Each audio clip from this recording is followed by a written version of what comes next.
जम्मू के किश्तवाड़ जिले में सुरक्षा बलों ने पाकिस्तान के इशारे पर काम कर रहे एक मौलवी को गिरफ्तार कर लिया है। वहीं पूछताछ में मौलवी ने कबूला है कि वो न केवल पाकिस्तान के लिए सुरक्षा बल की अहम जानकारियां जुटा रहा था, बल्कि उसे पाकिस्तान में बैठे हैंडलर्स ने प्रदेश में कश्मीर जांबाज फोर्स के लिए युवाओं को रिक्रूट करने का भी काम दिया था। रिपोर्ट्स के मुताबिक 2 सितंबर को जम्मू के किश्तवाड़ जिले से पुलिस ने एक स्थानीय मौलवी को पाकिस्तानी आतंकी संगठन कश्मीर जांबाज फोर्स के लिए सुरक्षा बलों की अहम जानकारियां जुटाने और जम्मू कश्मीर में युवाओं को आतंकी बनाने के लिए माइंड वॉश करने के आरोप में गिरफ्तार किया था। गिरफ्तार मौलवी की पहचान अब्दुल वाहिद के रूप में हुई है, जो किश्तवाड़ के कई मदरसों में बतौर कारी यानी शिक्षक के तौर पर काम किया करता था।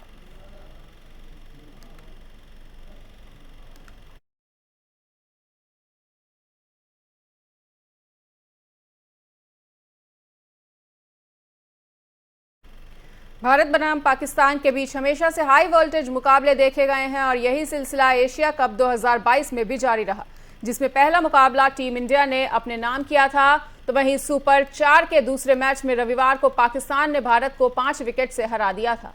इस मैच के टीम इंडिया के पेसर अर्शदीप सिंह ने पाक प्लेयर आसिफ अली का आसान कैच छोड़ दिया था और ये कैच मुकाबले का टर्निंग पॉइंट साबित हुआ। इसी की वजह से भारत हार गया और ऐसे में अर्शदीप को अब काफी ट्रोल किया जा रहा है। इसी बीच बॉलीवुड एक्टर आयुष्मान खुराना अर्शदीप के समर्थन में उतरते हुए नजर आए हैं और उन्होंने कहा है कि अर्शदीप को बख्श दो।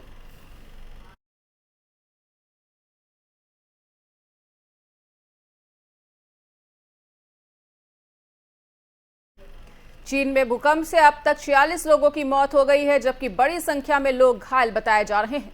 भूकंप में सबसे ज्यादा नुकसान सिचुआन प्रांत में हुआ है। वहीं चीन से सिचुआन प्रांत में भूकंप से भारी तबाही हुई है। भूकंप के झटके इतने जोरदार थे कि सब कुछ तहस नहस हो गया है। यहाँ कई इमारतें मलबे में तब्दील हो गई हैं। वहीं भूकंप का केंद्र लुडिंग काउंटी बताया जा रहा है।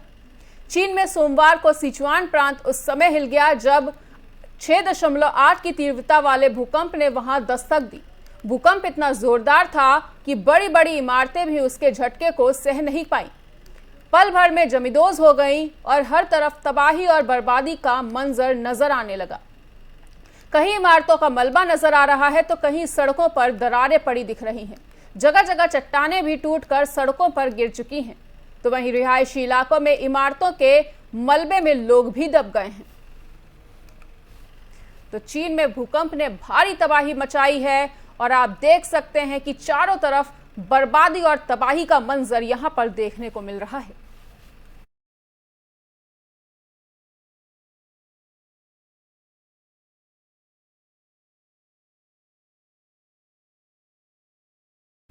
लिज ट्रस ने ब्रिटेन के प्रधानमंत्री पद का चुनाव जीत लिया है और उनकी इस जीत पर भारत के प्रधानमंत्री नरेंद्र मोदी ने भी उन्हें बधाई दी है।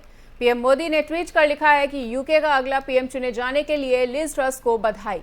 मुझे विश्वास है कि आपके नेतृत्व में भारत यूके के बीच रणनीतिक साझेदारी और भी ज्यादा मजबूत होगी। आपको आपकी नई भूमिका और जिम्मेदारियों के लिए शुभकामनाएं।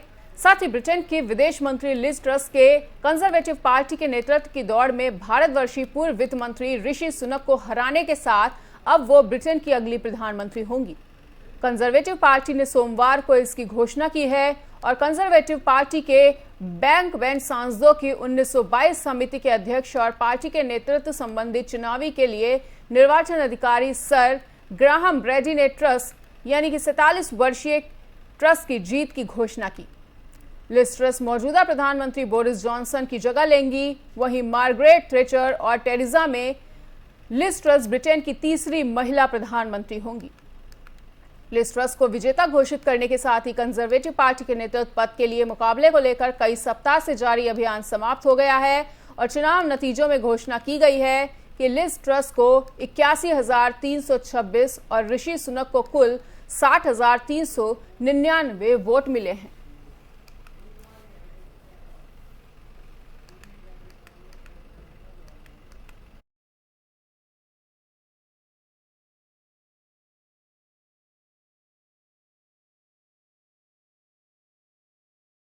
आगामी विधानसभा चुनाव के मद्देनजर कांग्रेस नेता राहुल गांधी गुजरात दौरे पर हैं और इस दौरान उन्होंने कई चुनावी वादे भी किए हैं और बीजेपी पर जमकर हमला बोला है।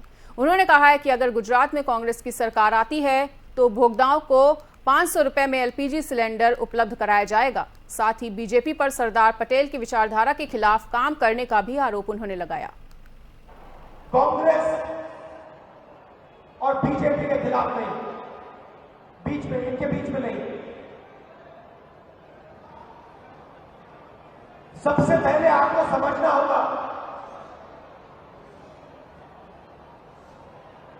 कि आप किस चीज के खिलाफ लड़ रहे हो, किसके खिलाफ लड़ रहे हो।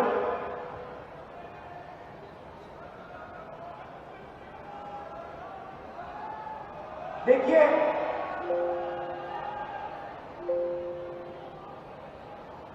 सरदार पटेल जी की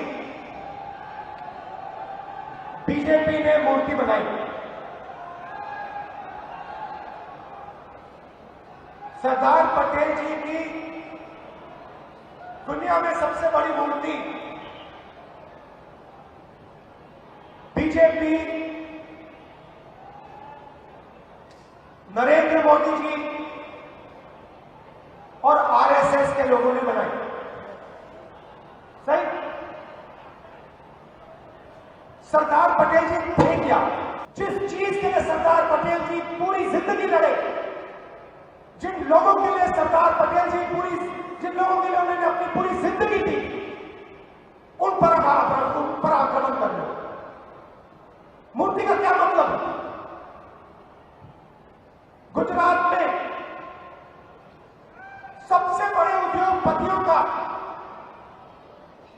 कर्जा माफ हो सकता है,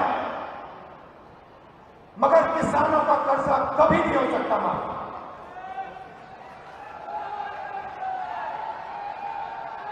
अगर आज सरदार पटेल जी होते, मैं आपसे पूछता हूं, गुजरात की जनता से पूछता हूं, अगर आज सरदार पटेल जी होते, क्या वो उद्योगपतियों का कर्जा माफ करते? या अगर आज सरदार पटेल जी होते तो किसानों के खिलाफ वो ये 3 कानून कभी लाते? सवाल ही उठता। मर जाते मगर ये कानून नहीं पास होने के